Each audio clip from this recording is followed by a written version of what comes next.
ઓમ નમઃ શિવાય મંત્રનો જાપ કરવાથી કોઈને દુઃખરૂપ ફળ નથી પ્રાપ્ત થતું. આ મંત્ર કોઈ પણ સ્થિતિમાં જાપ કરી શકાય છે. એવું નથી કહ્યું કે ભાઈ પવિત્ર અવસ્થા હોય ત્યારે જ આ મંત્રનો જાપ કરો. પવિત્ર અવસ્થામાં, અપવિત્ર અવસ્થામાં, હાલતા ચાલતા, બેસતા, ઉઠતા, ખાતા, પીતા, ઊંઘતા, જાગતા હર પલ આ મંત્રનો આશ્રય કરી શકાય છે. ભગવાન રામજીનું જીવન ચરિત્ર શિવ મહાપડ ગ્રંથની અંદર અદ્ભુત છે. ભગવાન રામજીએ પંચાક્ષર મંત્રનો સ્વીકાર કર્યો છે. દ્વારકાધીશ ભગવાન કૃષ્ણજીએ ઉપમન્યુ ઋષિના ચરણમાં બેસીને પંચાક્ષરી વિદ્યા પ્રાપ્ત કરી છે. ઉપમન્યુ ઋષિએ કહ્યું કે દ્વારકાધીશ ભગવાન કૃષ્ણજી આ મંત્ર સર્વ સિદ્ધિને આપનારો છે. જપે પંચાક્ષરમ સર્વ સિદ્ધિ લભે નર. દ્વારકાધીશ ભગવાન કૃષ્ણજીએ પંચાક્ષર મંત્રનો સ્વીકાર કર્યો છે. સ્વયં બ્રહ્માજીને સંશય થયો કે કોઈ 7 કરોડ મહામંત્રનો જાપ કરે અને જે ફલ 7 કરોડ મહામંત્રના જાપ કરવાનું ફલ મળે એ જ ફલ ઓમ નમઃ શિવાય મંત્રનો જાપ કરવા માત્રથી કઈ રીતે ફળ પ્રાપ્ત થઈ શકે છે? બ્રહ્માજીએ પ્રયોગ કર્યો છે. તુલન વિધિ ત્રાજવા લાવે છે. ત્રાજવાના એક છાબડાની અંદર 7 કરોડ મહામંત્રના જાપ કરવાનો પુણ્ય મૂકે છે અને છાબડાની અંદર બીજી બાજુ પંચાક્ષર મંત્રના જાપ કરવાનો પુણ્ય રાખે છે. ત્યારે બ્રહ્માજી તુલન વિધિ કરે ત્યારે સમાન નીકળે છે. ત્યારે બ્રહ્માજીએ પણ જાહેર કર્યું કે કોઈ મનુષ્ય 7 કરોડ મહામંત્રના જાપ ન કરી શકે, પણ તેના બદલામાં પંચાક્ષર મંત્ર ઓમ નમઃ શિવાય મંત્રનો જાપ કરે તો તે મનુષ્યને 7 કરોડ મહામંત્રના જાપ કરવાનો ફલ પ્રાપ્ત થાય છે. જીવાગ્રે વર્તતે તસ્ય સફલમ જીવિતમ. જેના જીવા પર પંચાક્ષર મંત્ર નિરંતર છે એ મનુષ્યનું જીવન સફળ છે તેવું શિવ મહાપડ ગ્રંથમાં ભગવાન મહર્ષિ વેદવ્યાસજીએ કહ્યું છે. મારો વિષય શિવ મહાપડ ગ્રંથ છે, તેથી હું ભગવાન મહાદેવ પર તમને બહુ ગહેરાઈથી સમજાવી શકું છું. સિદ્ધાંત સાથે સર્વ સિદ્ધાંત નિષ્પન્નમ.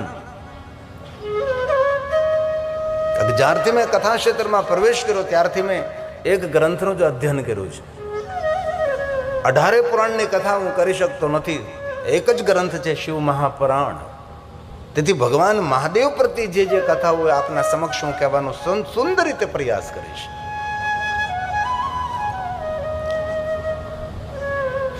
કામના મનોકામના પૂર્ણ કરવા માટે કોઈ શ્રેષ્ઠ મંત્ર હોય તો પંચાક્ષર મંત્ર છે. સુખમ મુખોચ્ચાર્ય, સુખપૂર્વક મુખમાંથી પ્રગટ થનારો અને જીવનના દરેક સુખ આપનારો કોઈ મંત્ર હોય તો ઓમ નમઃ શિવાય મંત્ર છે. એવું હું આપને નથી કહેતો કે આપના સદગુરુનો આપેલો મંત્ર આપ છોડી દો, પણ શિવ મહાપડ ગ્રંથમાં જે કહ્યું છે એ આપને સૌને કહેવાનો પ્રયાસ કરીશું. આપનો જે ઈષ્ટ મંત્ર હોય, આપની પરંપરામાં જે મંત્રનો જાપ કરાતો હોય, આપના સદગુરુએ જે તમને મંત્ર આપ્યો એ મંત્રને આપ જાળવી રાખજો, એ મંત્રને સાચવી રાખજો, એ જ મંત્રનો આશ્રય કરજો. પણ ભગવાન વિષ્ણુજીએ નારદજીને એમ કહ્યું કે નારદ, સંતાપમાંથી, તાપમાંથી, ઉદ્વેગમાંથી, ભયમાંથી મુક્ત થવાનો કોઈ શ્રેષ્ઠ મંત્ર હોય તો ઓમ નમઃ શિવાય મંત્ર છે. રામજીએ નિરંતર આ મંત્રનો આશ્રય કર્યો છે. ભગવાન મહર્ષિ વેદવ્યાસજી જ્યારે શિવ સાધના કરે છે ત્યારે ભગવાન મહર્ષિ વેદવ્યાસજીએ પણ આ મંત્રનો આશ્રય કર્યો છે. આપણે ગુજરાતી માણસો ગાતા હોય છે મંત્ર મહાન મંગલકારી, હર ગામડાઓમાં ગવાતો હોય છે, હર શિવાલયોમાં ગવાતો હોય છે. કોઈ ભજનની દુનિયા હોય કે પછી કોઈ મહિલા મંડળનો સત્સંગ હોય, સરળતાથી લોકો ગાય છે મંત્ર મહામંગલકારી. શા માટે ભાઈ? કારણ કે શાસ્ત્ર સંમત છે, શાસ્ત્ર આધારિત છે. જો આપણે મંગલ કરવું હોય તો હાલતા ચાલતા, બેસતા, ઉઠતા, ખાતા, પીતા, ઊંઘતા, જાગતા આ પંચાક્ષર મંત્રનો જાપ કરો. આ મંત્ર જીવનની કામના મનોકામના પૂર્ણ કરનારો મંત્ર છે. શિવ મહાપડ ગ્રંથમાં તો ભગવાન વ્યાસજીએ કહ્યું કે કોઈ માણસના મુખમાંથી પંચાક્ષર મંત્ર પ્રગટ થઈ રહ્યો એ માણસના મુખનું દર્શન કરવામાં આવે તો ગૌમુખની યાત્રા કરવાનું ફળ પ્રાપ્ત થાય. જ્યાંથી માતા ગંગા ભાગીરથી પ્રગટ થઈ તેને ગૌમુખ કહેવાય છે. ગૌમુખની યાત્રા કરવી કોઈ સરળ નથી, અતિ કઠિનમાં કઠિન, કષ્ટદાયક અને સંકટોથી ભરેલી યાત્રા છે. ગંગોત્રી સુધી માણસ પહોંચે તો પણ ધન્ય છે, ઉત્તરકાશી સુધી મનુષ્ય પહોંચે તો પણ ધન્ય છે, અરે ઋષિકેશ સુધી પહોંચે, હરિદ્વાર સુધી પહોંચે તો પણ તે ધન્ય છે. ગૌમુખ સુધી તો કોઈ ભાગ્ય પહોંચી શકે છે, પણ કોઈ પણ મનુષ્યના મુખમાંથી ઓમ નમઃ શિવાય મંત્ર જ્યારે પ્રગટ થાય છે એ મનુષ્ય દર્શનીય છે, એ મનુષ્ય પ્રણમ્ય છે. આવું શિવ મહાપડા ગ્રંથની અંદર પંચાક્ષર મંત્ર ઓમ નમઃ શિવાય મંત્ર માટે વિસ્તાર અને વિસ્તૃતથી વર્ણન કર્યું છે. તેથી આપણા ગામડાઓની અંદર પણ આ નિરંતર ગવાય છે.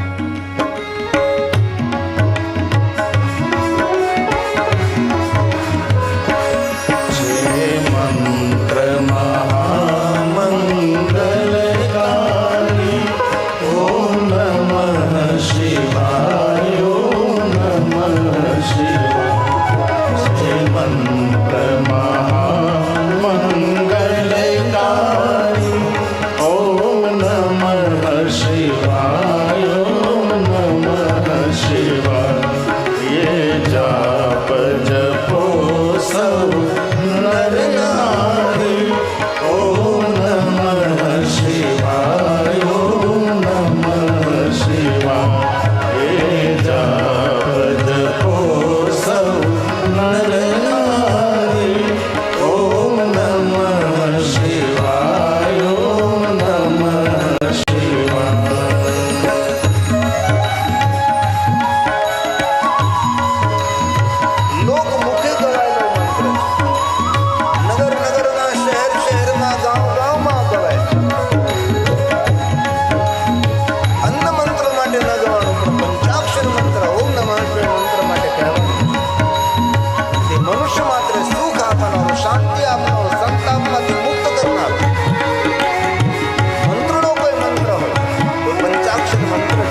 પંચાક્ષરી વિદ્યા આપી છે. સંતાપમાંથી છૂટવું હોય ને ઉદ્વેગમાં ને ભયમાંથી મુક્ત રહેવું હોય તો નારદજી આ પંચાક્ષર મંત્રનો તમે આશ્રય કરો. વિષ્ણુ ભગવાને એમ કેમ ન કહ્યું કે તમે મારા નામના મંત્રનો જાપ કરો? કારણ કે સ્વયં શ્રી હરિ પણ પંચાક્ષર મંત્રનો જાપ કરે છે. આપણા જીવન યાત્રામાં ક્યારે આપણને બ્રહ્મા મળે તો પૂછી લેવાનું કે બ્રહ્માજી તમારો ઈષ્ટ મંત્ર કયો? તો બ્રહ્માજી ગૌરવથી કહેશે કે મારો ઈષ્ટ મંત્ર પંચાક્ષર મંત્ર છે. ક્યારે સપ્ત ઋષિ મળે, ક્યારે વિષ્ણુ ભગવાન મળી જાય તેને પૂછી લેવું. ઇન્દ્ર ક્યારે મળે, વળે જીવનના ભાગ્ય હોય તો એને પૂછી લઈએ કે ક્યાં મંત્રનો જાપ કરો? તો ઇન્દ્ર પણ કહેશે કે હું પંચાક્ષર મંત્રનો જાપ કરું છું. વરુણ મળે, કુબેર મળે તો એને પણ પૂછી લઈએ. અરે ભગવાન સ્વયં રામજી મળે તો રામજીએ તો ગર્જના કરીને કહ્યું કે મારું જે કાંઈ સામર્થ્ય છે અને મારું કંઈ સામ્રાજ્ય છે એ ભગવાન મહાદેવની ભક્તિનું ફળ છે. દ્વારકાધીશ ભગવાન કૃષ્ણ તો કદમ કદમ કદમ પર કહ્યું છે કે મારી પાસે જે કાંઈ સામ્રાજ્ય અને સામર્થ્ય છે એ ભગવાન મહાદેવની ભક્તિનું ફળ છે. દ્વારકાધીશ ભગવાન કૃષ્ણજી 5 પાંડવને નિરંતર મહાદેવની ભક્તિથી માર્ગદર્શન કરતા રહ્યા છે. કદમ કદમ પર 5 પાંડવને ભગવાન મહાદેવની ભક્તિ તેને પ્રેરિત કરતી રહી છે. કોઈ પણ કાર્ય હોય ભગવાન દ્વારકાધીશ અર્જુનને પકડીને લઈ જાય કે ચાલ આપણે બંને જણ ભગવાન મહાદેવને પહેલા આપણે જલાભિષેક કરીએ. ભગવાન દ્વારકાધીશ કોઈ પણ કાર્યના પ્રારંભે પહેલા ભગવાન મહાદેવને જલાભિષેક કરે. અરે રામજી તો કદમ કદમ પર મહાદેવની પૂજા કરે છે અને ભગવાન પ્રભુ રામ તો સ્વયંભૂ મહાદેવના ભક્ત છે. ભગવાન રામજીને કોઈ કહ્યું નથી કે તમે મહાદેવની ભક્તિ કરો, તમે મહાદેવની ઉપાસના કરો. સ્વયં ભગવાન શ્રી રામ મહાદેવના ભક્ત છે. ભગવાન રામજી અગણિત લિંગોની સ્થાપના કરે છે. આપણે એવું ન કહી શકીએ ભગવાન રામજી એક જ શિવલિંગની સ્થાપના કરી છે. રામજીએ જ્યાં જ્યાં યાત્રાઓ કરી ત્યાં ત્યાં ભગવાન રામજીએ પોતાના કરકમલો દ્વારા અગણિત શિવલિંગોની સ્થાપના કરી છે. એમાંનું એક શિવલિંગ આપણે જ્યોતિર્લિંગ સ્વરૂપે આપણે સ્વીકાર્યું છે, જેને સેતુબંધુ રામેશ્વર કહીએ છીએ. ભગવાન જ્યોતિર્લિંગ રામેશ્વર મહાદેવ 15 એકરમાં છે. અત્યારે કોઈ પણ ધનપતિ માણસ આવું શિવાલય નિર્માણ ન કરી શકે એવું દિવ્ય શિવાલય આપણા આદિકાળની અંદર થયો છે. જે રાજા મહારાજાઓ શિવાલય નિર્માણ કર્યું 15 એકરમાં તો છે. અદ્ભુત અને અલૌકિક છે. જેના 1212 સ્તંભ છે. એક સ્તંભની ઊંચાઈ 30 ફૂટ છે. યુગો સુધી આ ધરતી પર આ દિવ્ય મંદિર નિરંતર રહે એવું ભગવાન રામજીનું રામેશ્વર મંદિર છે. એના કરતા પણ મોટા મોટા દિવ્ય દિવ્ય શિવાલયો દક્ષિણ ભારતમાં આવેલા છે. એક એક મંદિર 35 એકરમાં છે. એક એક શિવાલય રાજાઓને 4 પેઢીઓ સુધી કામ ચાલે છે. એક રાજા શિવાલય નિર્માણનું કાર્ય શરૂ કરે, એમના પુત્રને કહેતા જાય કે આમ શિવાલયનું કાર્ય શરૂ રાખજો. રાજા એવું માનતા હતા કે જ્યાં સુધી શિવાલયના કાર્યો શરૂ રહેશે ત્યાં સુધી અમારું રાજ્ય અખંડિત રહેશે. રાજા મહારાજાઓ એવા સરોવરો નિર્માણ કર્યા છે કે સરોવરની અંદર અવિરત નિરંતર જલ રહે. એ સરોવરમાં જલ અખૂટ રહે, જલ ખાલી ન થાય. રાજાઓને એવું કહેવામાં આવતું હતું કે જ્યાં સુધી આ સરોવરમાં જલ રહેશે ત્યાં સુધી તમારું રાજ્ય સલામત રહેશે અને તમારા માટે સ્વર્ગ પણ તમારું સલામત રહેશે. તેથી રાજા મહારાજાઓ એવા મોટા મોટા સરોવરો નિર્માણ કરતા હતા કે જે સરોવરની અંદર પાણી ખાલી ન થાય. રાજા મહારાજાઓ એવા શિવાલયો નિર્માણ કરતા હતા કે અવિરત શિવાલયનું કાર્ય શરૂ જ રહે. તેથી એ રાજાનું રાજ્ય પણ સુરક્ષિત રહે, એ રાજા પણ સ્વર્ગલોકની અંદર સુરક્ષિત રહે. આવી શાસ્ત્ર સંમત દક્ષિણી ગ્રંથોમાં માન્યતા હતી અને હજી પણ છે.